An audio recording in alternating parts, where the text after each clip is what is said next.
Hola, bienvenidos al podcast número 21 de Sentido Común, el programa de Radio 5 Entropía.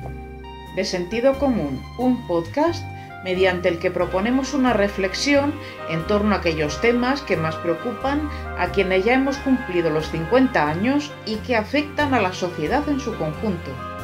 Para ello, dialogamos con otras organizaciones, con corporaciones, con diferentes colectivos y con personas de diversa condición.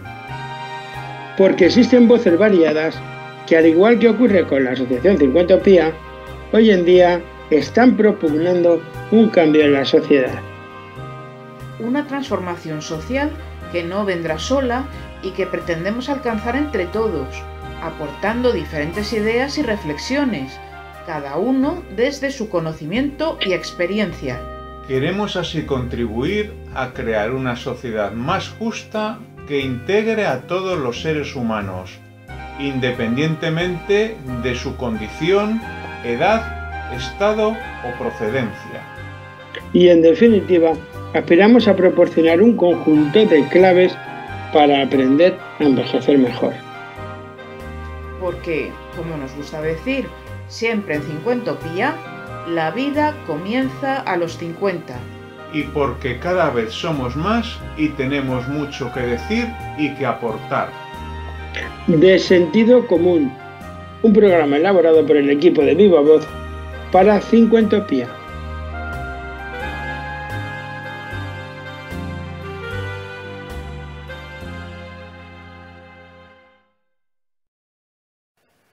Cada semana en De Sentido Común abordamos un tema que nos permite reflexionar sobre las diversas transformaciones que suceden en la sociedad y que nos afectan a todos en general y de manera particular a quienes ya hemos cumplido los 50 años. En esta ocasión tenemos con nosotros a Jorge Bravo, impulsor y actual miembro de la Junta Directiva de la Asociación Unificada de Militares Españoles, AUME. Jorge Bravo cuenta con una extensa trayectoria profesional y de reivindicaciones desde su ingreso en la Academia General Básica del Ejército de Tierra en el año 1982. En la charla que mantenemos, Jorge Bravo reflexiona sobre las condiciones de jubilación de los miembros de las Fuerzas Armadas, así como sus singularidades en comparación con lo que ocurre en otros ámbitos de actuación laboral. Sí. Bueno, para empezar, deciros que para mí es un placer estar aquí con vosotros y también que me hayáis elegido para que os pueda alumbrar un poco la situación de las Fuerzas Armadas. Pues bueno, yo creo que es uno de los pocos casos que hay dentro de las administraciones públicas donde al trabajador no se le considera trabajador. De hecho, prácticamente la mitad de los miembros de las Fuerzas Armadas están considerados, son militares temporales y además están considerados bajo más que un contrato, además así está recogido en la ley, han formulado un compromiso con el Estado para prestar su servicio al Estado. Es decir, que ahí tiene unos tintes claros el hecho de que se considere un compromiso y no un contrato, el no considerarles como trabajadores, ¿no? Entonces, ya partiendo ya de esta premisa que ya supone en el ordenamiento legal que tenemos en las Fuerzas Armadas, supone ya un lastre para toda la normativa, siempre el tener presente que los militares estamos bajo una vocación, servimos voluntariamente, estamos prácticamente de forma altruista. Pues bien, eso queda remarcado, sobre todo para el 50% de los militares, como que además lo que ellos ofrecen es un compromiso y no una formalización de un contrato como puede ser en cualquier ámbito laboral, ¿no? Bueno, partiendo de esa situación, pues bueno, podemos entender que el resto de la legislación que nos regula, sobre todo los aspectos profesionales de la carrera militar, pues está impregnada de esa idea, ¿no? Y efectivamente, a la hora de marcarnos los límites donde podemos estar sirviendo, podemos estar realizando nuestro trabajo, pues estos límites demuestran efectivamente que no se nos trata no solo como trabajadores, sino que además se nos tiene muy presente la edad a la hora de poder considerarnos como trabajadores válidos o no.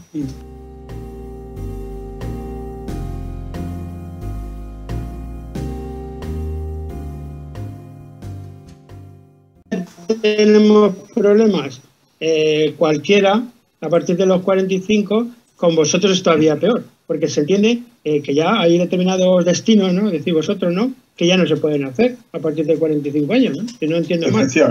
Efectivamente. Para los militares que están considerados militares de carrera, es decir, aquellos que no son los que han firmado ese compromiso, es decir, la otra mitad, que son pues aquellos que ingresan en las academias, bien en la academia de oficiales, bien en la de suboficiales, o bien que si son tropa y marinería han conseguido, mediante unos exámenes, conseguir unas plazas de permanencia, que a día de hoy son muy poquitas, pues a este número al que me estoy refiriendo ahora se nos mantiene como útiles hasta los 61 años. Hasta hace poco, de hecho estamos ahora en un periodo transitorio, era hasta los 58, incluso a los 56 ya se daba opción a que la gente se pudiera ir, pero luego a los 58 se iba obligatoriamente, y ahora se va obligatoriamente a los 61.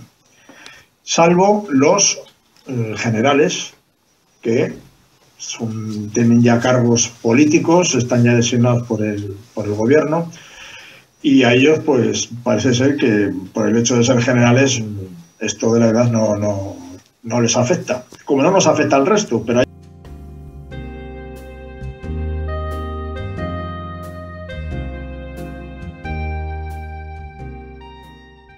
entonces, bueno, salvo este pequeño grupo que son los generales, que bueno, que sí que pueden alargar el plazo de actividad, el resto a los 61 años estamos obligados a irnos a una situación que se llama reserva, que dura hasta los 65 años. A los 65 años ya pasamos al retiro.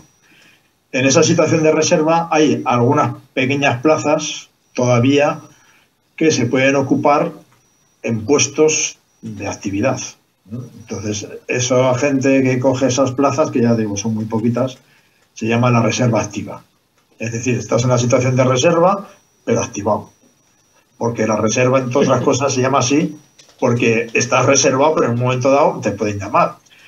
Cosa que es bastante, bueno, resulta un poco contradictoria, ¿no? Porque si ya no dices que ya no vales a los 61, o sea, en caso de necesidad te pueden llamar, ¿no? Sí, que te llaman, ¿no? Claro, claro.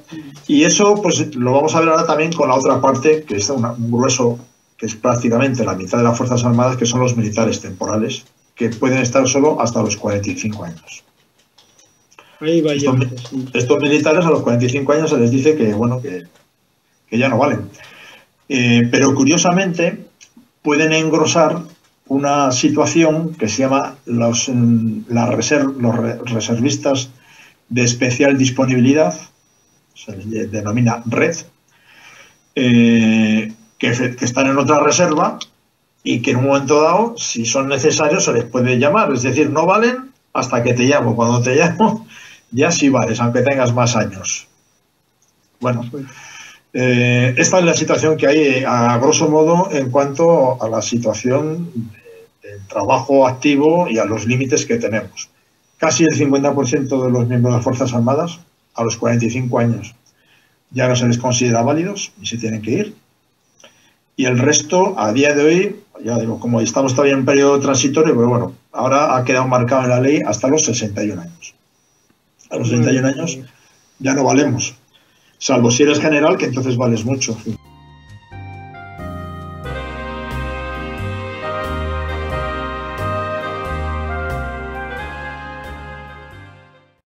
Y luego hay una cosa que vosotros decíais, que tenéis como una doble penalización a la hora de la jubilación, ¿no? Porque dais como dos pasos. Explícanos un poco eso.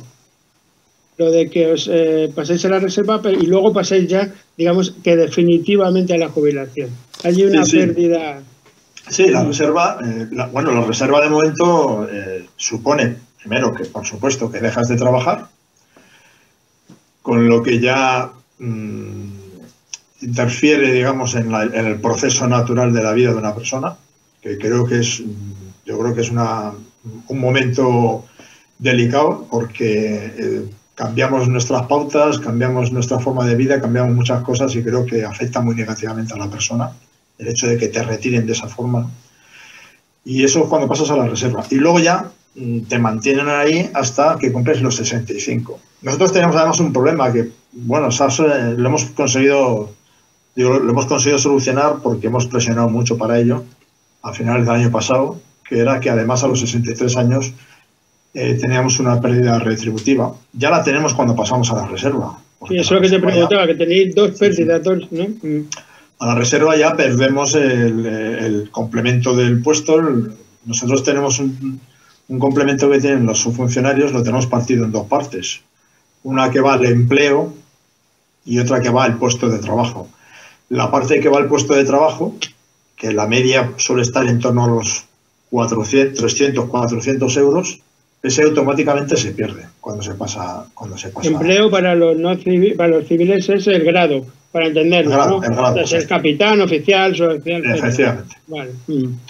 Entonces tenemos esa pérdida, aunque al mismo tiempo se implementa un nuevo complemento que es para compensar un poco esa pérdida. Ni mucho menos la suple, pero compensa algo, que se llama el complemento de disponibilidad. Como seguimos estando disponibles hasta la edad de retiro, pues nos pagan un pequeño complemento, pero por supuesto que no compensa la pérdida de ese complemento. Y a los 63 años teníamos también otra pérdida, pero eso, como digo, lo hemos tenido durante varios años y por fin el año pasado los presupuestos del Estado, pues con las presiones que hemos estado haciendo en nuestra negociación de la actualización retributiva de los militares, pues al final la ministra vio ahí una forma de darnos un poco de gusto, de placer. De cuartelillo. Es que eran 9 millones, es que no me costaba nada. Y bueno, y con eso pues ha dejado contentos a muchos que estaban en el retiro, que estaban ya a los 63 años o a punto de llegar a los 63 años, y han visto que de momento eso lo tienen corregido, ¿no? Pero verdaderamente, como comentaba antes, no se trata solo de esa pérdida que es retributiva, sino esa pérdida, digamos, de forma de vida, esa pérdida moral, de decir, bueno, yo no valgo ya para lo que toda la vida he pensado que valía y para lo que toda la vida he querido hacer, ¿no? Y ahora me dicen que ya no valgo para esto. Pues eso es a lo que nos enfrentamos al final de nuestra vida profesional.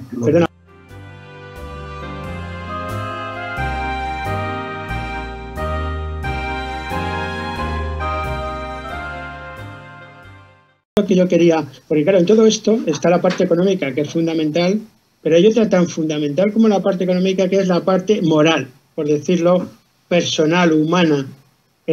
Si a todos, ahora está muy de moda el tema de reinvéntate, recíclate, no sé qué, si a todos nos cuesta en nuestras respectivas profesiones, yo quería que tú lo has apuntado, es decir, bueno, hay una actividad, una rutina, unos destinos. Hay gente que se ha tirado viajando un montón de años, fuera de su familia, no sé qué. Entonces, si al común de los mortales nos cuesta, yo me intento poner, y eso es una cosa que no sabía antes. Reconozco que bueno, pues de haber estado en contacto con vosotros lo he visto, ¿no? Y espero que sea interesante para el resto de la población, ¿no? Una persona que se ha quedado embarcada 6 meses durante un montón de años, o que ha estado en no sé cuántas misiones internacionales y tal, de repente, con 50 años, le pegan un corte vital y además, ¿cómo se recicla este hombre? Que tiene, si ya un periodista, por ejemplo, nos cuesta, pues me imagino que tiene que ser muy complicado para alguien que tiene un trabajo tan especializado como ese. No sé si es así, Jorge. Explícanos un poco. Hay una parte de, digamos, hay una situación que creo que sí que es interesante verla, que se debe tener presente y tiene mucho que ver con esta reserva, ¿no? Que es pues aquellos miembros de las Fuerzas Armadas que han tenido una vida profesional demasiado, digamos, demasiado intensa en cuanto a que han estado mucho tiempo fuera de su casa, han establecido una forma de vida con una, lo diré, con una vida personal y familiar muy sujeta al trabajo. O sea, el trabajo siempre ha estado por delante y luego ha estado pues la vida personal y la vida familiar. Nosotros llevamos 30 años, porque de 30 años para atrás no existía eso, pero llevamos 30 años donde salimos al exterior a hacer misiones internacionales. Y eso supone que estos militares que salen se tiren periodos que como mínimo van de unos pocos meses hasta 6 y 7 meses seguidos fuera de casa. Fuera del entorno social, no solo el familiar, y fuera también de su propio entorno personal en cuanto a las propias, a la propia vida que él tenga, de sus estudios, sus hobbies, sus recreos, ¿no? Hay muchos militares que repiten una y otra vez y la suma del tiempo que están fuera en esta situación son años. Entonces se puede entender, y creo que es necesario que así sea, que por supuesto todo eso pueda sumar para que las personas, llegado un momento dado, puedan elegir, decir, bueno, yo creo que ya he cumplido bastante con mi vida para ahora de poder dedicarme a lo que no me he dedicado durante el tiempo que he estado pues, fuera de mi casa, fuera de mi entorno social, de forma de mi entorno familiar, ¿no? Entonces sí que creemos que es conveniente que exista esa reserva para que, teniendo en cuenta esos tiempos que se ha estado en demasía fuera de esos ámbitos, pues luego se pueda recuperar en un momento dado al final de la vida profesional, ¿no? Y eso reduzca los tiempos para pasar a la jubilación. Pero una cosa es esa y otra cosa es que por ley, por decreto, se diga que todos obligatoriamente a una edad dejen de trabajar.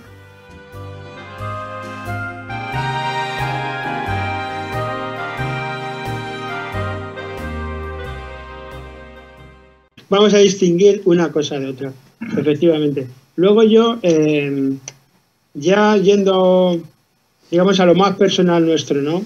Tú eres un muy peleón, no voy a sacar aquí tu currículum, que es largo y tendido, de enfrentarte y defender muchas cosas, y lo has pagado con creces. Pero tú, ¿cómo ves ya en otro ámbito? O sea, como parte de la sociedad en la que eres, como una persona ya con esta edad que tenemos nosotros, que yo creo que andamos con esta visión, nosotros nos hacemos, lo hablábamos, que tú perteneces a una asociación de mayores de 50 años. ¿Qué pasa con esta sociedad que ha pegado este corte de repente? Los jóvenes no tienen trabajo, los de 50 años tampoco sirven para nada, los mayores en una residencia, los otros no sé qué. ¿Qué porras está pasando con esto? Es decir, esto no puede ser. Ya es una... Vamos, es lo que nosotros decimos en los 50 años. Es que tenemos, desde el punto de vista económico, es una barbaridad tener tanta gente improductiva sin buscar maneras. Por ejemplo, lo que estabas hablando. Oye, un marino, una persona que se ha estado 15, 20 años de su vida fuera, se merece un descanso fabuloso, si quiere. Y si quiere seguir haciendo una actividad con un nivel inferior o quiere no sé qué, hay que darle esa oportunidad, porque además socialmente yo creo que no nos podemos permitir tener esa masa de gente ahí con todo ese talento y toda esa experiencia improductiva, entre comillas, no sé si me explico. Yo te lo pregunto porque hemos hablado de esto ya otras veces y me parece muy interesante las reflexiones que tú te haces también, ¿no? Hombre, a ver, yo creo que España somos un país un poco distinto al resto de Occidente, precisamente en el tema del empleo, ¿no? Del paro tan grande que tenemos. Y el hecho de que tengamos un paro tan grande, pues yo creo que es difícil o no se ha sabido hasta ahora gestionar ni administrar para que esa situación no sea un agravio o no cree agravios entre los distintos sectores de la sociedad por edad. Eso está ocurriendo y lo estamos viendo. Por supuesto, si no hubiese paro, pues a lo mejor estábamos hablando de otra cosa.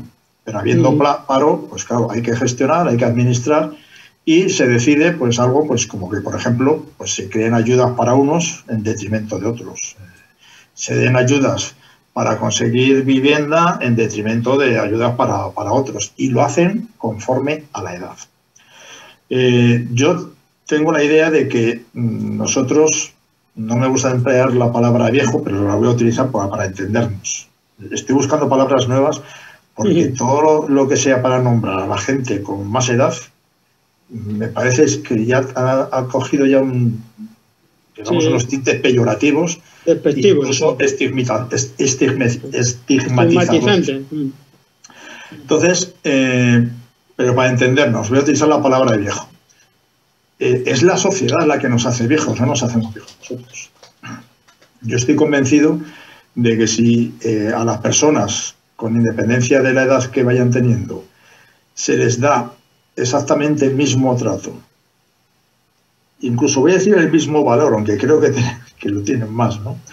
Que lo tienen mayor, pero el mismo valor, las mismas atenciones, posiblemente no estaríamos hablando de que las personas ya a partir de los 50 o a partir de los 60 les consideramos ya como no válidos, o la sociedad les considera como no válidos, porque es que es la propia sociedad la que nos hace inválidos.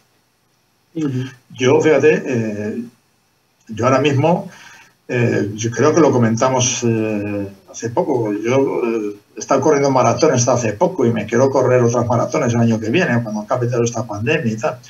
Yo he estado hasta el último momento que está en mi puesto de trabajo, he estado trabajando y al día siguiente y a día de hoy, que han pasado ya casi 3 años, pues sigo teniendo las mismas capacidades, soy exactamente igual de válido y creo que lo podré seguir así durante muchos más años. Pero a medida que a mí la sociedad me empiece a empujar hacia esa situación del limbo donde se encuentra la gente ya de más edad, porque esto es lo que nos hacen, meternos en un limbo, pues son los que están haciendo que al final sea una persona inválida, ¿no? Entonces, yo creo que esto es un problema ya no solo de que la legislación ni siquiera recoge estas situaciones, sino de un pensamiento y una cultura que tenemos que si no la cambiamos, y si no somos nosotros ahora, que por cierto somos mayoría, si no somos capaces de cambiarlo y de hacer ver a todas las personas, que además sabemos que es muy difícil hacer ver a los jóvenes que ellos también van a llegar a esta situación, pues la verdad es que al final nos conseguiremos que dentro de poco, dentro de unos años, la mitad de un país esté considerado inválido, cuando sabemos perfectamente que esto no es así. Y no es solo ya pensando en las personas, que creo que es lo primero, pero es pensando también en el propio Estado, o sea, en el propio país, en la riqueza que tiene todavía de manos paradas y de mentes paradas, porque la sociedad en un momento dado decide que esto sea así, ¿no? Entonces es algo que yo creo que es entendible y yo creo que mucha gente lo entiende. Lo que pasa es que yo no sé cuáles son los argumentos que creo que tienen que ver con la economía, pienso yo, y también con una moral todavía que no ha avanzado, y al final estamos viendo que es que yo me asombro que los datos, fíjate, estos días es muy elocuente el tema de la vacunación, que llevamos 3 millones de vacunados y todavía no se han vacunado todos los mayores de 80 años. O sea, ¿qué edades tenemos y cuánta gente hay con qué edades? Y esas edades, a partir de los 60, están considerados inútiles. Y a partir de los 50 están simplemente abandonados. Porque con indiferencia, partiendo de que inútiles no somos, pero que en un momento dado alguien decida que a partir de la cierta edad ya eres inútil, vamos a suponer que a los 60, como a los militares nos dicen que ya somos inútiles a los 61. Pero ¿qué pasa entre los 50 y los 60? ¿Qué pasa con una persona que no tiene empleo a los 50 años? ¿Es que ya le consideras como el de 61 años? O en las Fuerzas Armadas al de 45 años.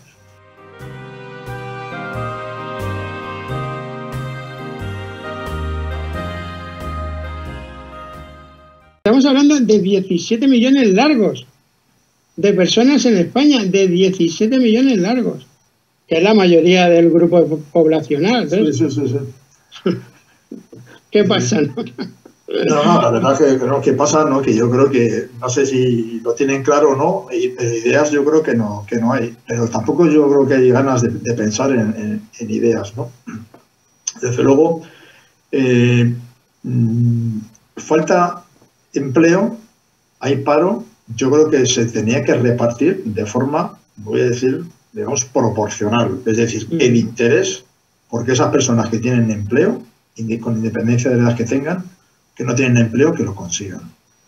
Porque para un joven, es decir, pues lo tenemos jóvenes parados, y es penoso, pero es que no es penoso una persona con 50 años parada. No voy a decir, yo no voy a meterme en qué es más penoso, porque seguramente cada persona lo vivirá, claro, de su forma. Pero hay una cosa clara, el joven todavía va a tener mucho más años para poder conseguir algo, pero el que tiene 50 años, que tiene menos años para poder conseguir ese algo, ¿no? Entonces, eso para mí es algo que primero que no se entiende y, por supuesto, que creo que eso origina una grave desigualdad, porque es un agravio ayudar a unos en detrimento de otros. Eso por un lado. Pero es que a mí también me gusta poner en valor una cosa, que a medida que nos acercamos al final de nuestra vida, es que creo que lo que tenemos que conseguir una calidad de vida que sería la mejor que podríamos tener a lo largo de nuestra vida. Es decir, conseguir lo mejor al final de la vida. Y no que llegue un momento que a partir de que la sociedad ya no te considera válido, vayas decayendo en esa calidad. Bastante tenemos con que, desgraciadamente, nuestro cuerpo ya decae por sí solo. Pero que eso se acompañe con que haya una presión social, cultural, del Estado, para que además vayas a más. Bueno, pero si a mí ahora es el mejor momento de mi vida, tendría que ser precisamente mis últimos años de vida. Eso tenía que ser lo mejor. Y una sociedad que consiguiera que eso fuera así, para mí sería la sociedad más justa, más moral, con una mejor moral, y por supuesto la que realmente valoraría y mediría lo que es una vida. O sea, una vida, al final de la vida, no puede ser que haya gente que esté deseando prácticamente que morirse porque no tiene otra cosa que hacer y porque está muerta de asco. Y realmente para mí sería un gran avance el conseguir, o por lo menos que hubiese esa preocupación por decir, no, es que la vida de los mayores es que tiene que ser lo mejor para ellos. O sea, aquellos que ya han dado todo, que han consumido toda su vida por el Estado, aquellos que ya se van a morir, pues se tendrán que despedir de una forma digna, ¿no? de este mundo, ¿no? Digo yo.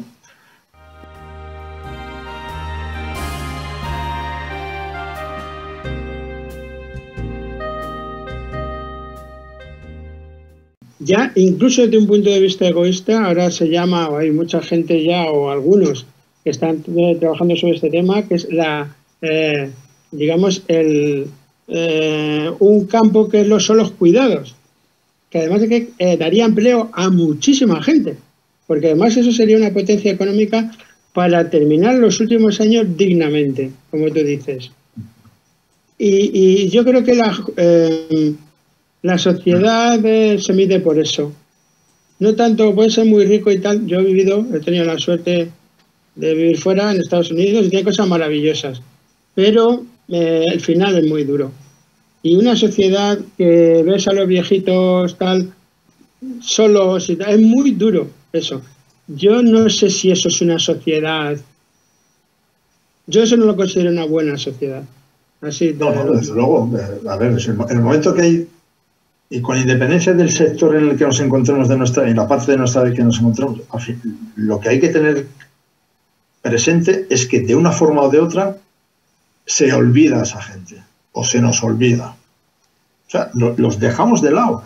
Inventamos cosas para ellos, pero inventamos cosas para tenerles aislados. Inventamos las residencias, por supuesto los cuidados, porque son necesarios. Es decir, que inventamos una serie de cosas para poder saber, para poder atenderles, pero teniéndoles, digamos, a recaudo, ahí apartaditos, ¿no? En lugar de hacer lo posible por mantenerles integrados en la sociedad. Es muy visual lo que en la pandemia, pues los mayores pues, están en esos centros, en esas residencias que se han convertido incluso en cárceles. Porque es que lo que ha ocurrido también durante este año pasado ha sido que hemos tenido a nuestros mayores, se han convertido en cárceles. Las residencias no podían salir, no podían entrar los familiares. O sea, lo mismo que pasa en una cárcel. Lo mismo que pasa en una cárcel. Es decir, sí, es por el bien de ellos. Será por el bien de ellos, pero el bien de ellos que le quieres procurar ahora es porque les estás manteniendo previamente en esa situación, ¿no?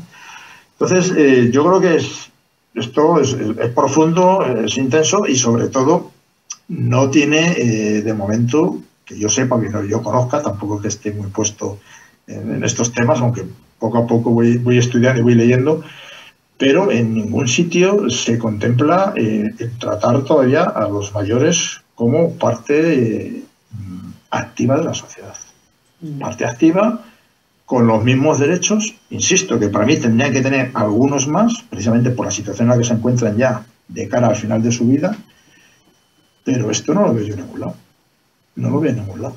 Entonces, al final les dejamos ahí apalancados y en función de los presupuestos que tengamos, pues les podremos dar más o les podremos dar menos. Les podemos ayudar más o les podemos ayudar menos.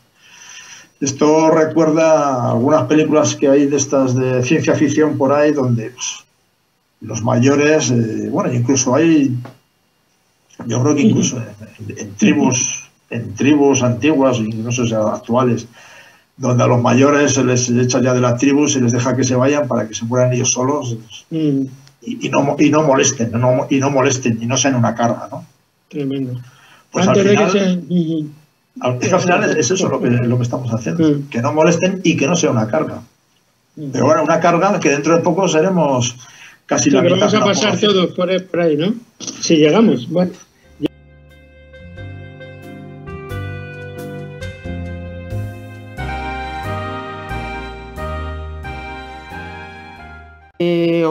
Respecto a lo que comentaba Anselmo, es respecto a la conciliación, porque algo que nosotros abanderamos aquí en Cincuentopía es que la conciliación no es hacia arriba, sino hacia abajo. No solamente tienes que conciliar para cuidar a tus descendientes, sino también a tus ascendientes, a tus mayores.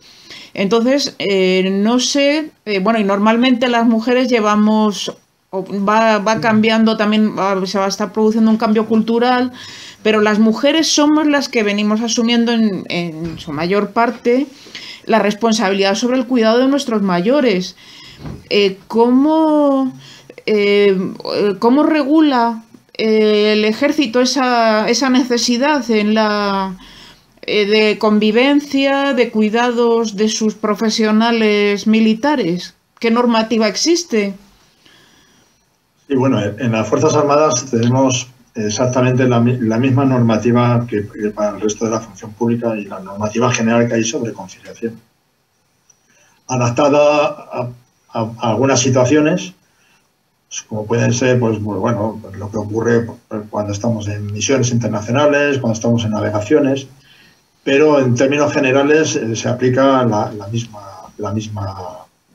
misma normativa, exactamente igual. En las Fuerzas Armadas sabéis que tenemos pocas mujeres todavía. Bueno, todavía la verdad es que está estancado porque se fue creciendo desde que ingresó la mujer en las Fuerzas Armadas. Se creció hasta un 12% de mujeres del total de las Fuerzas Armadas. Y ya llevamos varios años que de ahí no pasamos, 12 y pico por ciento, y de ahí no se pasa, y que además coincide, curiosamente, pues con una media que hay a nivel prácticamente casi mundial, ¿no? Salvo países raros, es una media que se mantiene ahí, ¿no? Las mujeres, pues dentro de las Fuerzas Armadas, efectivamente, como en el resto de la sociedad, por desgracia, son las que todavía la sociedad las empuja a tener el rol de ser las principales cuidadoras en casa, no solo de los hijos, sino también de los posibles familiares bien mayores o bien porque tengan alguna discapacidad y haya que tengan que ser atendidos.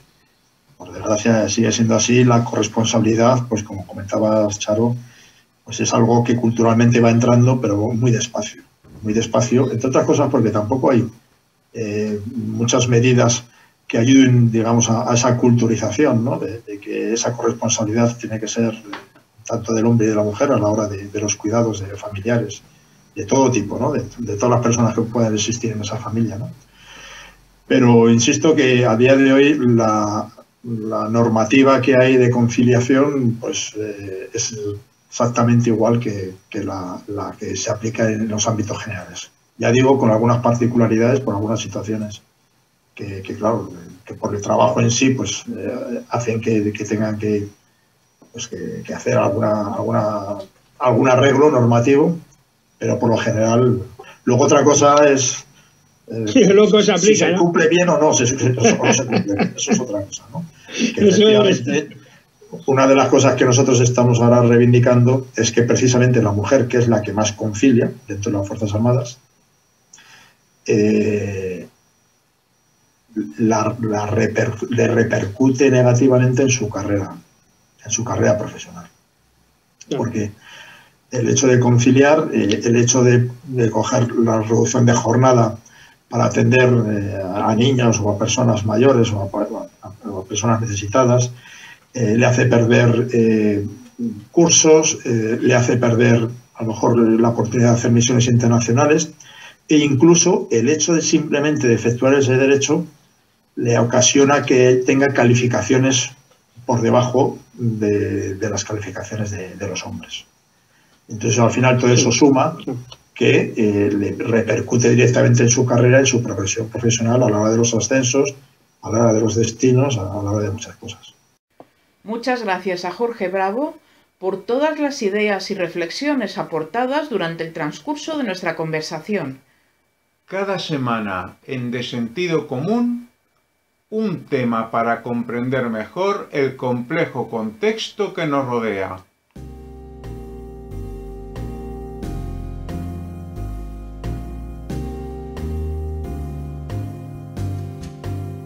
Y hasta aquí ha llegado el podcast número 21 de Sentido Común, el programa de Radio 5 Entropía.